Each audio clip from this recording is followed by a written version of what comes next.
Amen. You can go ahead and grab a seat. It's good to see you this morning. Hey, just two quick things before we jump into the message.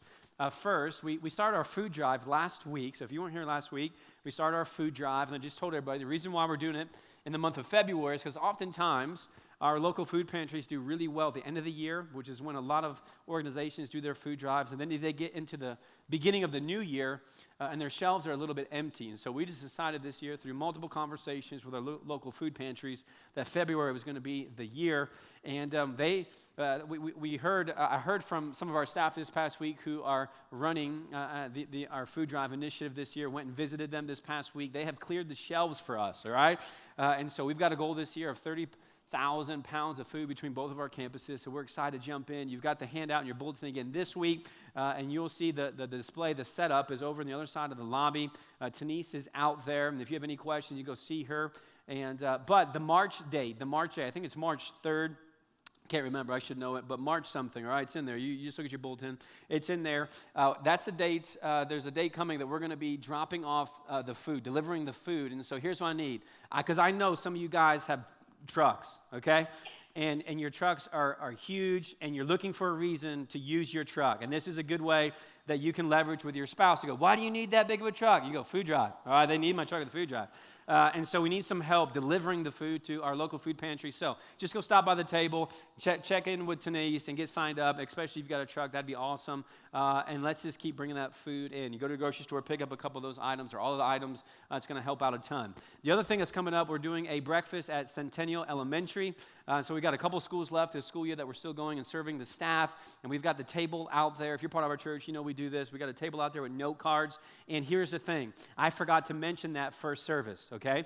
And then they came and yelled at me. They said, you didn't say it, and only 3 note cards. And I said, well, it's just because I want second service to do all the serving, okay? So anyways, the table is out there, and if you could help me out from getting yelled at, go do those note cards, and that would be awesome. And again, even if you don't know the teacher who you're writing for, these note cards are such a great encouragement. We bring this awesome food, we bring bacon of heaven, then we bring all these note cards with us, and the teachers always talk about 2 things, the note cards and the bacon, all right? And so go sign a couple of note cards. That would be awesome. Okay, we're in week 2 of a series entitled Money Talk. So if you weren't here last week, surprise, we're talking about money this morning. If you were here last week and you came back, well done, all right? And so we are chatting about money. And here's what we owned last week, and I own again today, that a lot of times in the context of church, when we talk about money, people get really uncomfortable or angry because here's what I know, that you probably know of a church or a part of a church, and you know a pastor, or you've seen a story. We went through some headlines last week and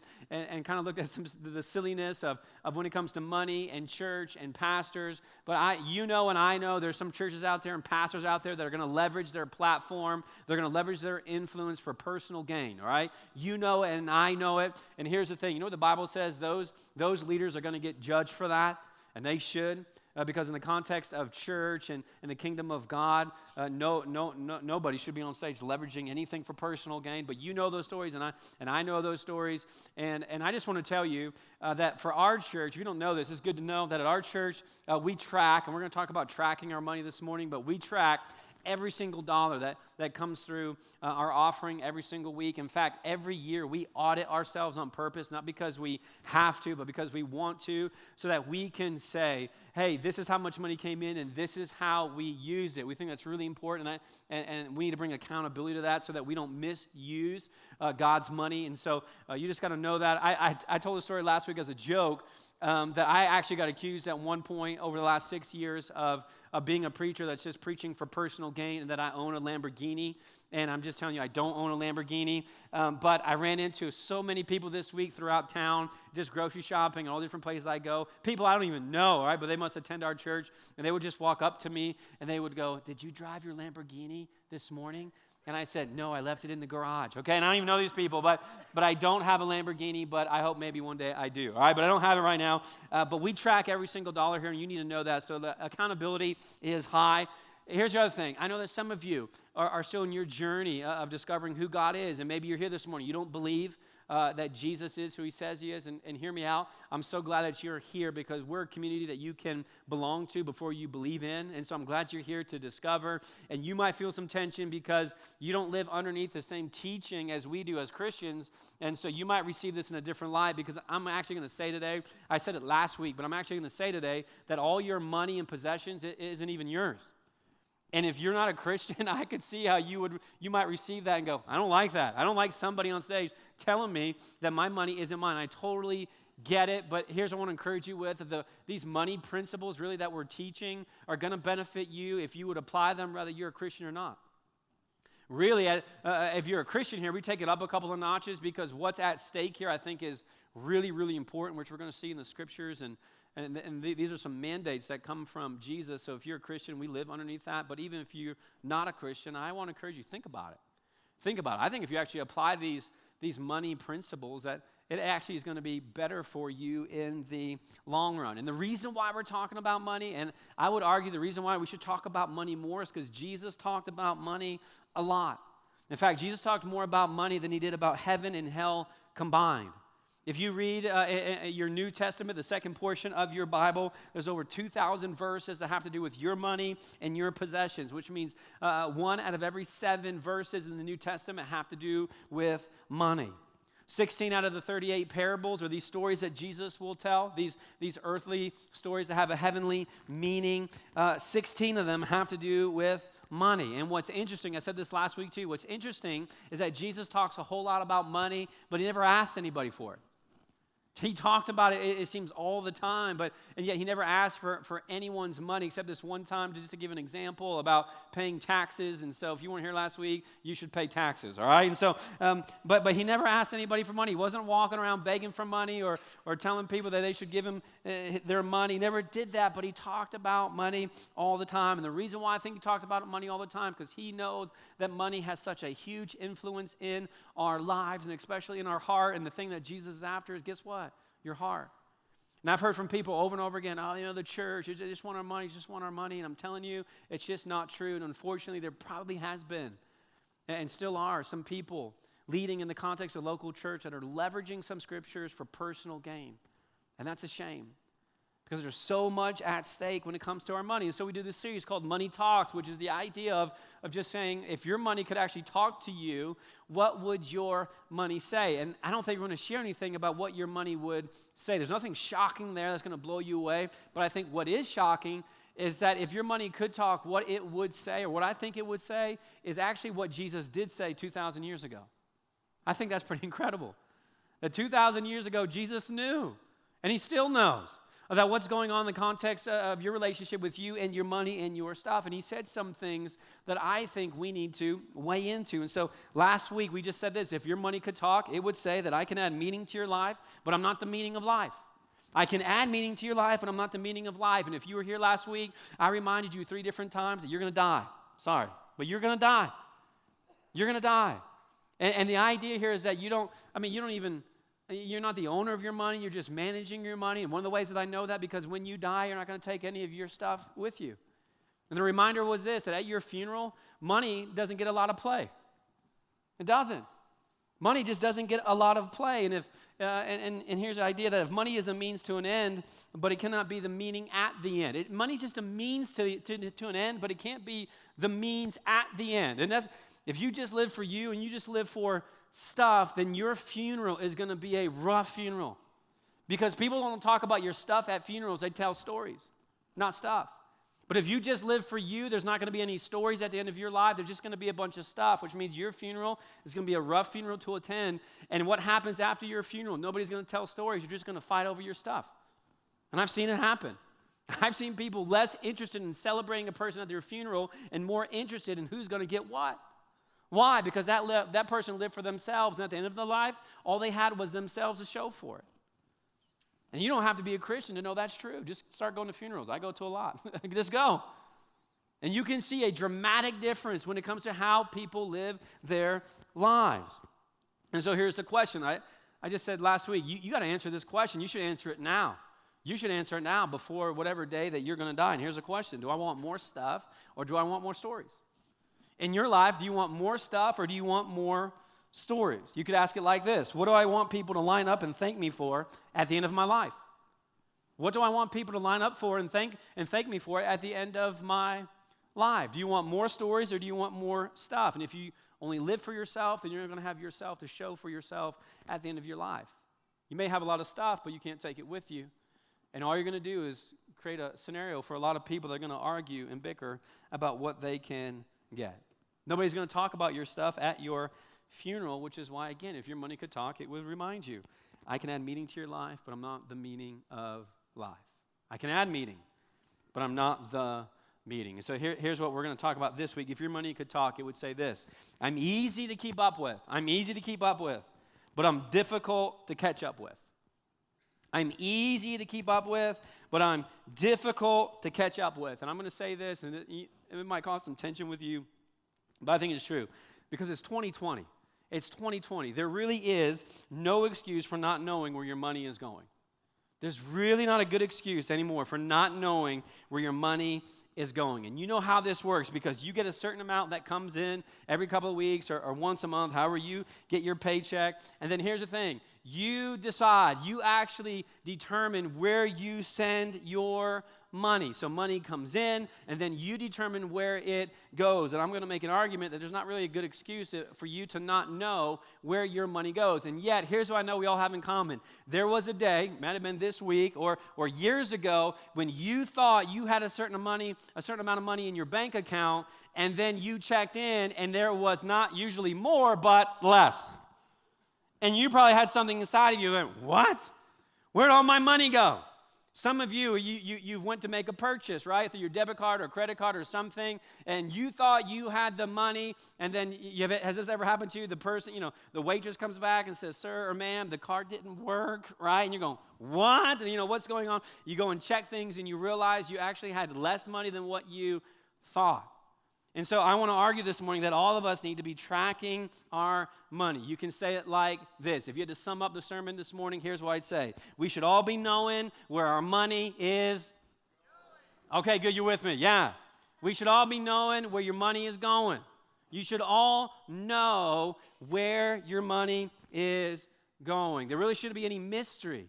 There shouldn't be any mystery about where your money is going. This is a unique kind of portion of your life, because there's mystery in all these other areas of our life. For example, there's a lot of mystery when it comes to love and romance, isn't there?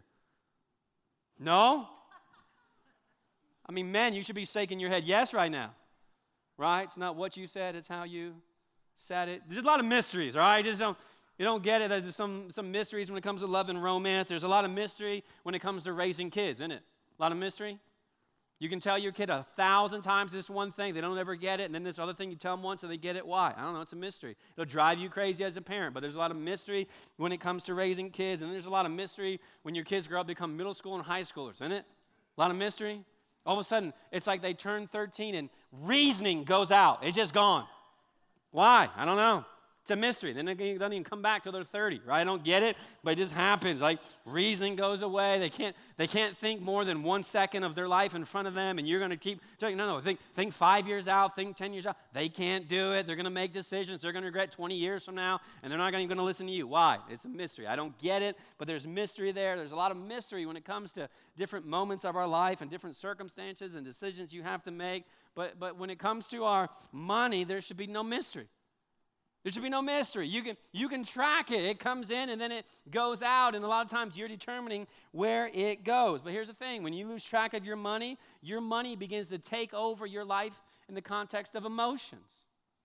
When you lose track, it begins to affect you negatively, and we've all been there. When you don't know where your money is going, you begin to feel out of control. You feel like something has taken over, and now you're trying to catch up. You feel like you've dug a hole and you're behind and you're trying to get out of it. I mean, money is easy to track, but if you lose track of your money, you're going to lose your peace of mind. Which is why I would argue, if you're not a Christian here this morning, you should still listen to this principle. It's going to be better for you to track your money. All of us need a plan to track our money, all of us. And it doesn't matter if you think you have a little or you're in the middle or you have a lot. It doesn't matter. But it's funny because when I run into people, and we'll talk about this idea of tracking money, you know what people who don't have a lot of money say? Well, I don't have a lot of money, so I don't need to track it. I don't have a lot, So what's the point? I get a certain amount that comes in, and it always goes to the same places, and I live paycheck to paycheck, and so I never track my money. And then you know what the people who have a lot of money say? I don't need to track it. Why? Well, I have a lot of money. I always have money. I have more than what I need, and it's always there. And listen, if you're not a Christian, you can get away with that, but if you're a Christian, you cannot get away with that. Jesus will not let you get away with that. Because Jesus is going to say, guess what? It's not your money. And if it's not your money, then you should be knowing where it's going. So it doesn't matter this morning if you have a little or you're in the middle or if you have a lot. That's not the point. The point isn't much how much you have. The point is what you're doing with what you have been given.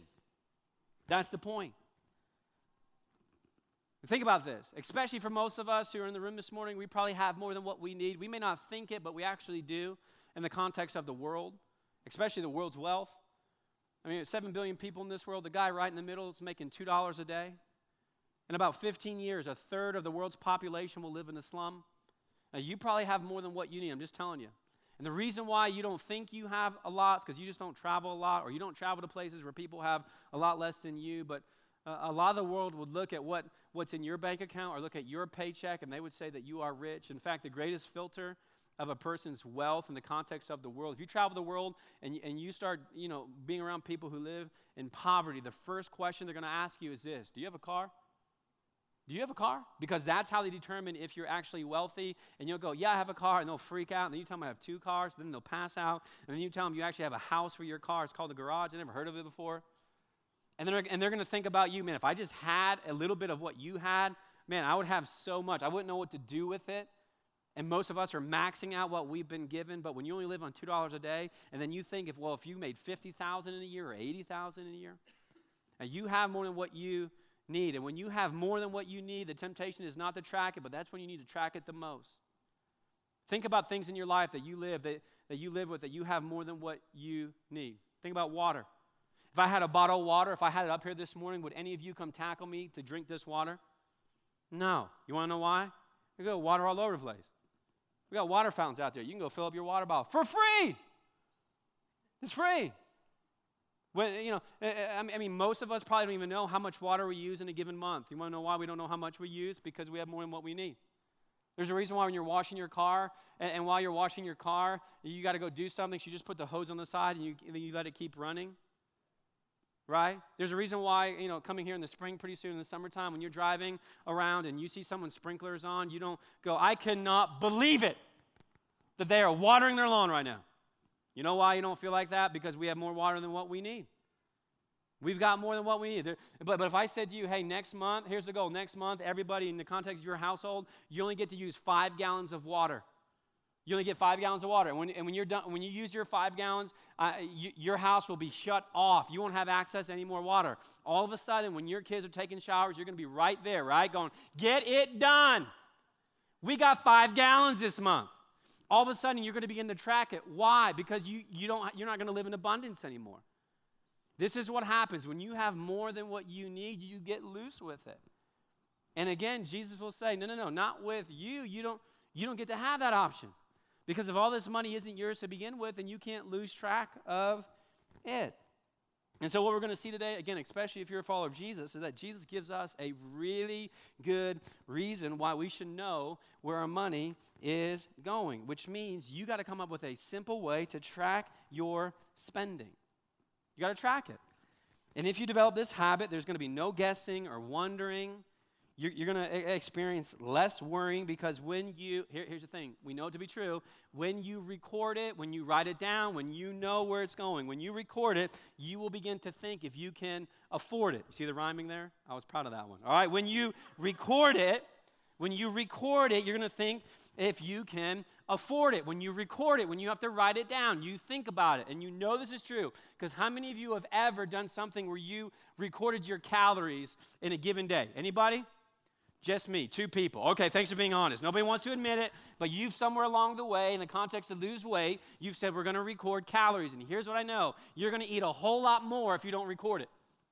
I'm doing this thing right now with another guy on staff for the last couple of weeks. We're trying to hit a certain amount of calories, and then we're trying to hit a certain amount of grams of protein in a given day, which means you got to really balance this out. You got to think about what you're going to be eating or not eating to get all that protein. And so even last night, when I'm kind of getting, I'm finishing up things in the sermon, I'm like, man, I want a little bit of snack. I'm getting a little hungry. I go into the pantry, open up. There's 5 boxes of Girl Scout cookies, okay? Now, they're from heaven unless you have to record the calories. Then they're from hell, all right? And I love Thin Mints. I love these things. Now, okay, and there's a couple, and listen, I think I'm the only one in my house that loves them. So, there's a full box there. And so I go up and I go, how many calories could really be in one Thin Mint? They're not even very big, okay? Just this little thing. And I look at it. You know how many calories is just in one Thin Mint? 40 calories is in one Thin Mint. And so I think about it. I go, is it worth it? Is it really worth it? I got some calories to use, but is it really worth it, the 40 calories, just for one Thin Mint? And it was. I had a cookie. And then by the end of the night, guess how many I had? 4 of them bad boys. 160 calories. And it hurts me to write it because I know there's other things in the range of 150 to 200 calories that gives me a lot of protein. You know how much protein is in a Thin Mint? 0, all right? And so it just hurts to write that down. But you know what happens when you record it? You slow down. You think about it. You think about it. If you only have so many calories in a day, you think about it. You really think about it. When you track your money, you begin to think about it. When you log it, when you record it, you begin to think if you can actually afford it. When you track your spending, you're going to begin to see how much you actually spend on you. When you track your spending, you're going to start seeing, and some of you are like, that's why I don't want to do it. There's some tension there. You might even be confronted with maybe how little or how much you give. You might even be embarrassed a little bit. Or maybe it would be motivating. But I know this, it's going to take away the fear of being more generous. And here's why. Because if you don't know where your money's going, if you don't track it, then you always live in this kind of sphere where you always believe, and it could be a lie, but you always believe you don't have enough. And if you don't think you have enough, then you probably won't be generous. But when you know, you take the mystery out of it. When you know where your money is going, you actually know what you have and where it's going and how you might even be able to use it better. Jesus says, listen, it's in your best interest to track your money. So look what he says. It's another parable Jesus tells about money. This is Matthew chapter 25. If you grew up in church, you've heard this. This is the parable. Most of your Bibles will say the parable of the talents. All right, the NIV is going to translate this idea of talent, which really is a measure of wealth. It's going to talk about bags of gold. But here's what it says. Matthew chapter 25, and starting in verse 14, Jesus says this again, because he keeps going over about this idea. He just keeps going. And listen, in my kingdom, in the kingdom of heaven. So he goes, again, he's talking about his kingdom. All right, so again, in the kingdom of heaven, it'll be like a man. It's going to be like a man going on a journey who called his servants and entrusted his wealth, all right, this rich man's wealth to them. So again, in every parable, here's what you're going to see. Jesus, he's going to use these characters to make a point. There's always going to be a character that represents God, and there's going to be a character that represents you. And in this story, the man is God, and guess who you are? Servants. All right, welcome to church. All right, so there's God, he's the rich guy, and just like last week, we are the servants. Now look, it says that the man entrusted his wealth to them. This teaching is consistent throughout the whole New Testament. Jesus does not mix up his words here. He is very clear. Here's what he says. If with your money and your possessions, you are not the owner. You're not the owner. You are the manager. He says it over and over and over again. We looked at a parable last week. Same idea. You are not the owner. You are not the owner. You are the manager, which is why I'm saying we should be knowing where our master's money is going. If it's not yours and you got to give an account one day of where it went, you should know. You should be able to say, man, this wasn't even my money. I tracked it. And it was given to me in the same idea that some of you have a financial planner, a financial advisor, and you go to them and you say, hey, I'm going to give you some of my money, and you want them to use your money to make you more money. You want to see a return on what you gave.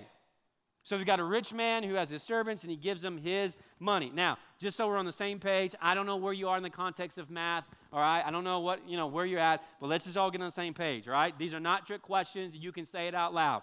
What percentage of the wealth belonged to the rich man? 100. Correct. Good. Someone right in the middle. Very smart. Right? 100%. 100% belong. All of it. All of the money belonged to this man. Now, what percentage of the wealth belonged to the servants? 0. That's good math, right? 100 for the rich guy, 0 for the servants. None of it. Here's the thing. Especially if you're a follower of Jesus this morning, you have been somewhere along the way, maybe even this church, where somebody has gotten up and they have said, listen, here's the goal in the context of your money. We want to get you to a place where you are giving how much percent? 10%. And here's what the numbers say. Very few of you are giving 10%. So we get up here and we go, it's 10%, but 10%. Do you love Jesus? And we guilt when we shame you. And if you loved him, you would give 10%, because that's what you do if you love Jesus. And here's the idea that we're kind of not preaching, but also kind of preaching, that the goal is for you just to get to 10% of giving, and then you can do whatever you want with 90%. Right? I mean, we've thrown out the 10-10-80, which I think is a good money management principle, and you should probably even do that, where you give 10 and you save 10 and then you live off the 80%. And we're so screwed up as Americans. I mean, we manage money horribly, but that's a good way to do it, right? 10-10, 80, and if you did that, I think you're on your way to something good. But here's a trap we got to be really careful of, because when Jesus talks about money, he doesn't talk about 10%. What's he talking about here? 100. And if you're just going to live the Christian life and you go, well, I'm just going to give my 10% and then I can do with whatever I want with the other 90, friends, you are wrong. Imagine one day you're going to stand before God, right?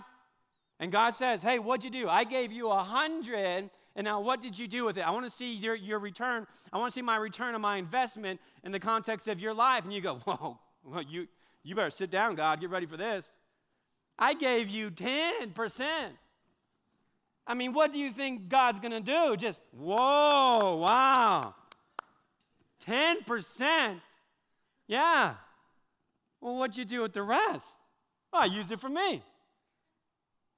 I'm telling you, friends, it doesn't add up. He's looking at the 100%, not the 10. And listen, I get the idea of tithing. I tithe, and I think you should tithe too. But if we just stop there, man, we will fall short in the context of Jesus' teaching when it comes to your wealth. The former lead pastor of our church, Alan Algram, he has a phrase. I love it. He says, generosity doesn't even start till after the first 10%. But we got to be careful that if all we're doing is talking about 10%, 10%, 10%, 10%, and then we just do whatever we want with the other 90, you're not really living under the New Testament teaching that Jesus will give when it comes to your stuff. If we just boil this down and go, well, I just get a dime of every dollar, I just give $1 out of every 10, or I give 10 out of every 100, or I give 100 out of every 1,000, or I give 1,000 out of every 10,000, which is where most of you will stop, because after that, there's too many zeros, you start freaking out, okay? And so you just go, if I just give 10%, then I'm all good. And Jesus goes, no, you're not all good. Now, you can use your money in a bunch of different ways. And I think if you choose to invest 10% of what God has given to you, and you invest it in the context of the local church, I think that's a good investment. I use some of my money that I've been given to invest into the context of local church, because this has everything to do with eternity. This has everything to do with people and loving and serving, and I think it's a worthy investment for you. But you got to figure out how you're going to use not just 10%, but 100%. It's the reason why my wife and I, we decide to sponsor kids all over the world. We sponsor some kids in Kenya, and we do that. Why? Because we think it's a wise way to use our money. We think it's a good investment to invest in kids who don't have something to eat or drink or have health care. And if our money can help, we think, hey, this is a really good investment. One day, we're all going to be held accountable for not how we use 10%, but 100%. We should think about that, especially if we're followers of Jesus. The story keeps going on. Verse 15. And to one he gave 5 bags of gold, and to another 2 bags, and to another 1 bag, and each according to his ability, and then he went on his journey. And the man who had received 5 bags of gold went at once, and he put his money to work, and he gained 5 bags more. Smart guy. Verse 17. So also the one with 2 bags of gold gained 2 more, but the man who had received 1 bag went off. What'd he do? Dug a hole in the ground, and he hid his master's money. Verse 19. After a long time, the master of those servants returned, because he wants to know what they did with his money. Verse 20, the man who had received 5 bags of gold brought the other 5, and he goes, look, you entrusted me with 5, and I gave you 5, and the master goes, man, well done, right? Keeps going down. Verse 22, the man with 2 bags of gold also came to the master, and he said, listen, you entrusted me with 2 bags of gold. See, I got 2 more, so I'm going to give you 4. And his master replied, well done, good and faithful servant. You've been faithful with a few things, so I'm going to put you in charge of many things. Come and share in your master's happiness. Then we get to the third guy, and you kind of know where this is going, right? Then the man who had received 1 bag of gold came. He says, Master, I knew that you're a hard man, harvesting where you have not sown and gathering where you have not scattered seed. In other words, I used my money where you're not doing a lot of work, right? So I was afraid, and I went out and I hid your gold in the ground. So here is what belongs to you. And his master replied, and we should lean in and listen as a church. And he says this, you wicked, lazy servant. You messed up. So you knew that I harvest where I have not sown and gather where I have not scattered seed. Well, then you should have put my money on deposit with the bankers so that when I returned, I would have received it back with interest. You could have at least done that. So take the bag of gold from him and give it to the one who has 10 bags. For whoever has will be given more, and they will have an abundance. Whoever does not have, even what they have will be taken from them, and throw the worthless servant outside into the darkness where there will be weeping and gnashing of teeth. Again, strong language from Jesus. And here's the thing, when I go through that parable, the issue here is not the amount that they were asked to manage. That's not the issue. And I've heard so many preachers get up on stage and they preach this thing, in my opinion, totally wrong. Prosperity guys are going to get up here and they're going to preach, here's the deal, if you give 10%, then God's going to give you 20% back. And friends, that is not why you give. That is not why you give. If you're giving to this church because you think in the context of your generosity that God's up there going, wow, well done, now I'm going to give you a 50% back, that is not why you give. Now, can God bless you out of your generosity? Sure. But that's not the motivation for giving. And the issue here of this parable is not the amount that these guys were asked to manage. The issue here is what they did with what they were given. What did they do with what they were given? How did they manage it? So you've got to answer the question. Well, in the context of the kingdom of heaven, what's the most important thing to God? If God's given you these finances and this money and this possessions, then what's he looking for in his return? Here's what I think the most important thing is. John 13, 34 and 35. A new command I give you, love one another. I'm going to know that you love me by how you love somebody else. How you love people and how you serve people and how you care for people. People are at the heart of the Father.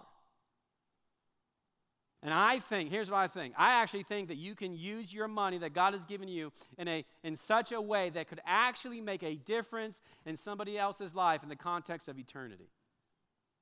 You know that to be true. You may not want to admit it because you want to spend all your money on you, but you know it to be true. Does this church gain influence when we can walk into our local schools and go, is there any kid here who doesn't have something to eat for lunch today? And they go, yeah, and we go, we'll take care of it. Do we gain influence in that conversation? Yes. Why? Because we got money. What are we doing in that moment? I think we're managing the money that God has given to us. We're saying one of the most important things we think in the context of how we use our resources is to make sure that we're serving people in our community.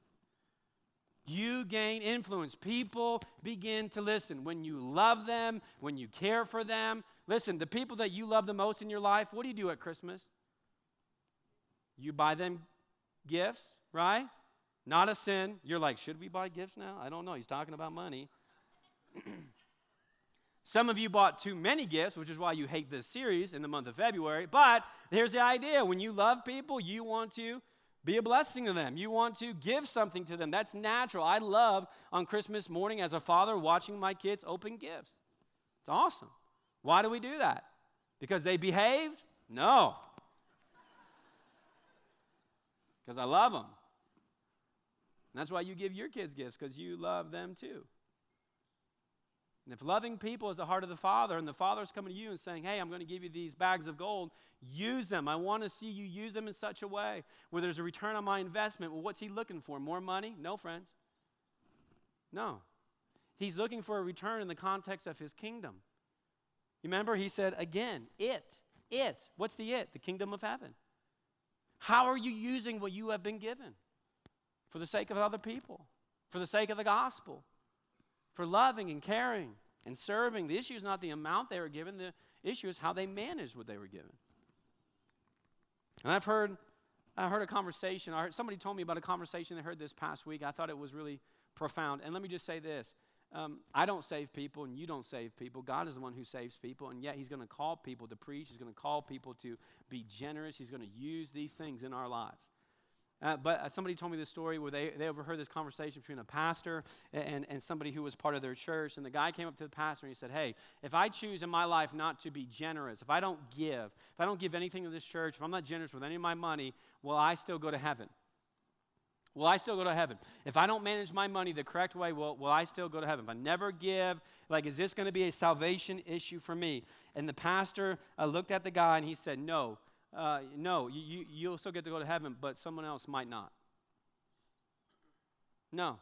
You'll get to heaven, but somebody else might not. What's he saying? He's saying this. If you don't use your money, and what is the most important thing in the context of God who gave you this money, he gave you this money for a specific purpose. Why? For the kingdom of heaven.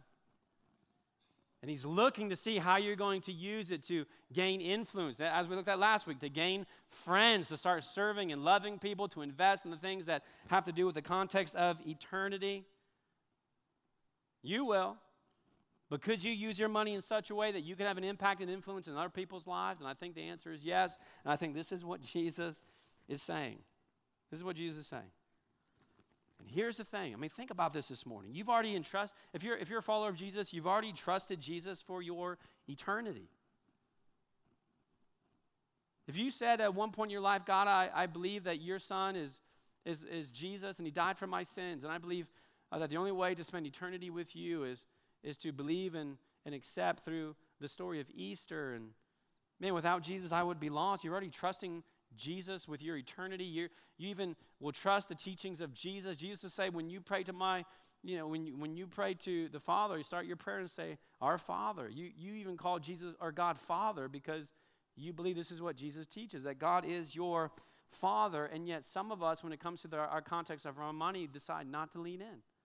We'll invite him into all the other areas of our life, right? God, I'm going to pray prayers when it comes to, my marriage and my kids. I'm going to trust you when it comes to my health and my singleness or my job. But man, when it comes to money, we start getting a little skittish. And I would ask the question, why in the world would you hold back when it comes to money and your possessions in your life? Why would you do that? And I think Jesus actually knows the answer. I think I actually know the answer too.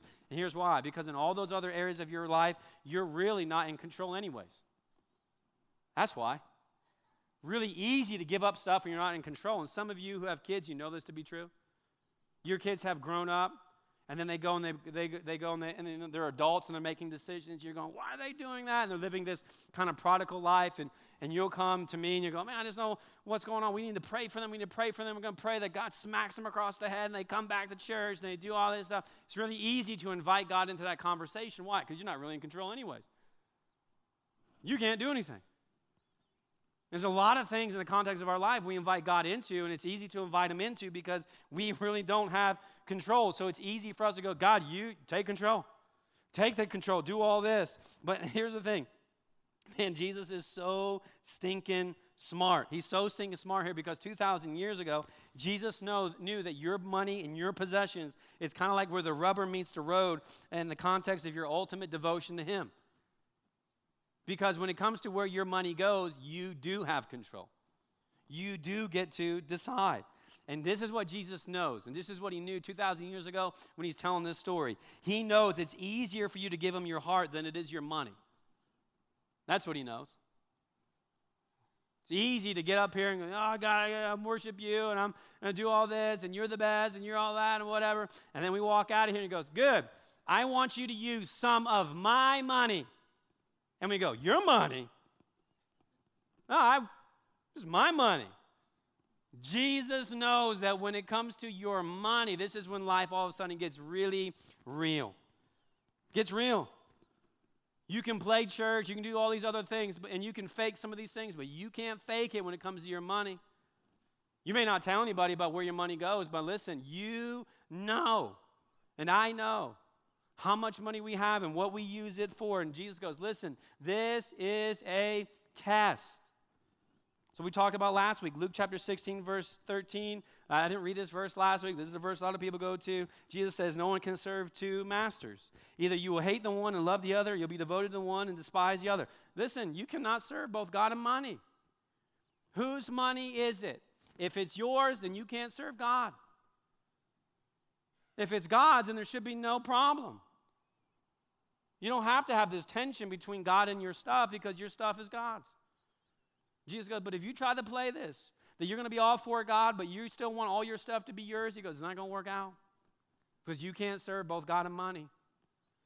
You're going to live in tension your whole life. And again, what did Jesus say about money and possessions? He over and over again looked people right in the face and he said this, it's not even yours. It's my Father's in heaven. And he's so awesome that he would even give you some.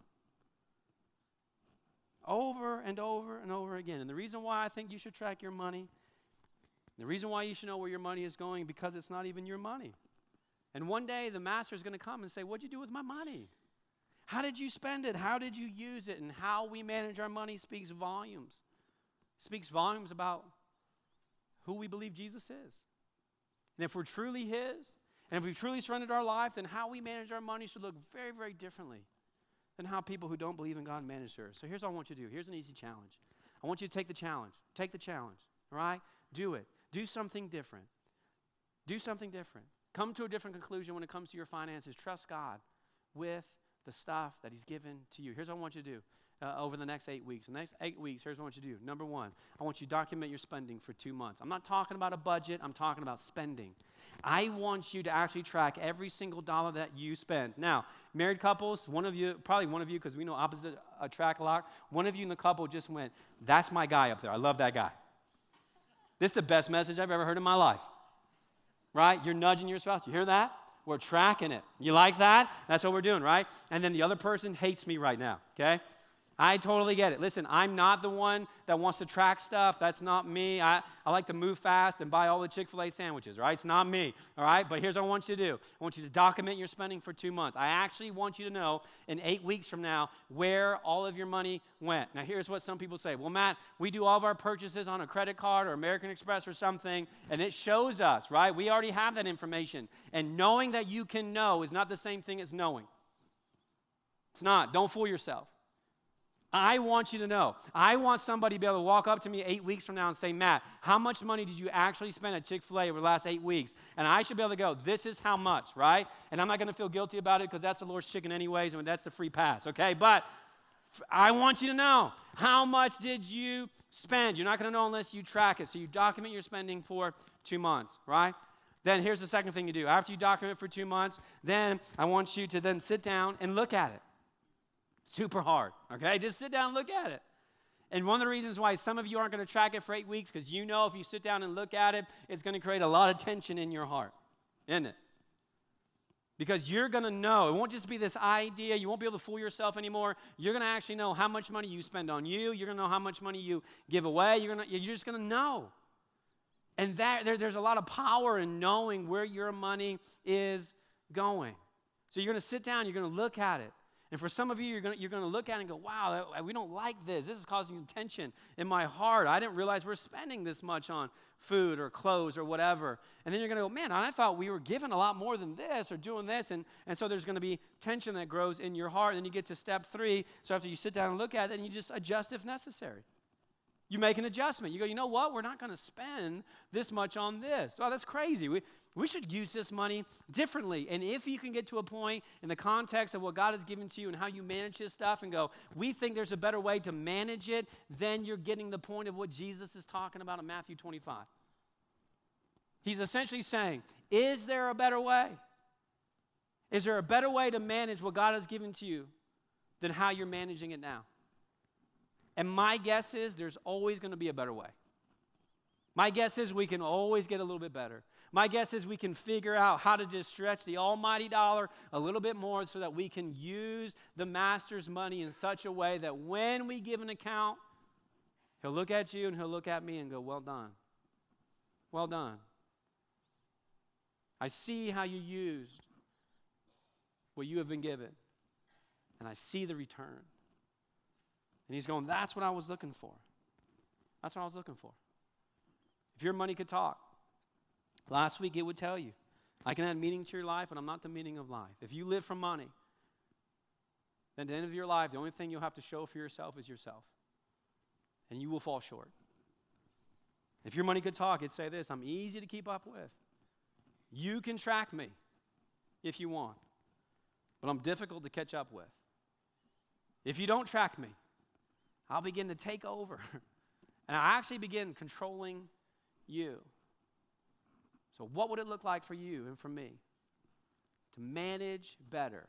It starts with tracking. How are you using the master's money? Could you use it better? Let me pray for you. Father, we thank you this morning for a story that your son told 2,000 years ago that I'm sure shook some people who are listening to their core. And here we are, and it still has that same power, that same influence in our hearts and our minds. And I pray that we'll be a church, that we'll be followers of Jesus, that invite you into the narrative of how we manage your stuff. You make it perfectly clear. We cannot serve both God and money. We can't serve you and then also hold on to all of this stuff and call it ours. But instead, if we ask better questions, do we want stuff or do we want stories? Is it all yours or is none of it yours? And if we'll be a church that will manage and think about all of the things that we have been given, that they are yours, that you have given it to us, and one day, we will give an account of how we used it. And I pray that we will lean in more and more and more and more to leverage more of what you have given to us for the sake of your kingdom. I pray for those that will be bold enough to go ahead and track and to see where they're spending and to make the adjustments for the sake of the kingdom, to gain influence, to be able to go out and love and to serve more and more and more and more. May we use the resources that you have given to us, that you may be pleased with how we manage well. Father, we love you. We thank you for Jesus. And it's in his name we pray. Amen.